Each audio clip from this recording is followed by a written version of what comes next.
So what's up guys, it's your boy Perabytes once again. May dumating sa atin dito from Aula. This is the S75 Pro. And ito naman yung F75 natin. Unbox natin kung ano yung itsura nitong S75 Pro. Let's go.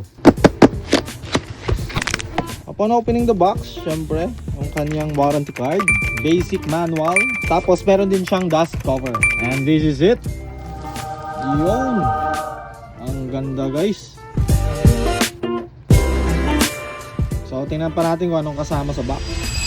Meron siyang microfiber na panlinis. Galing. Meron din siyang keycap puller and switch puller. Ang kanyang USB to Type-C. Yan kung gusto niyo wired connection or i-charge niyo yung keyboard. And of course, ang kanyang extra switches. Which is, this is the caramel latte switch. So, dito yung kanyang switch sa gilid. Either 2.4 GHz, wired connection, and Bluetooth. Customizable via Aula app.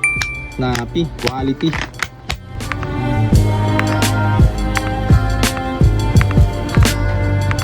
Limited stocks tayo nito, available sa shop. PM nyo ako if gusto nyo mag-avail nito. Sound check natin kung anong tunog nito. Let's go. Compare natin yung sound ni Aula F75 na naka 3-per switch. Yung keycaps nito is from my ROG Strix Flare.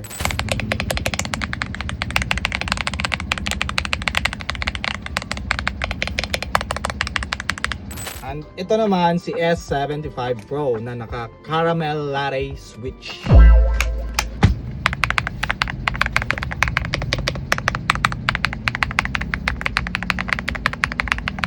Yun, so yun lang guys. Maraming salamat sa panonood.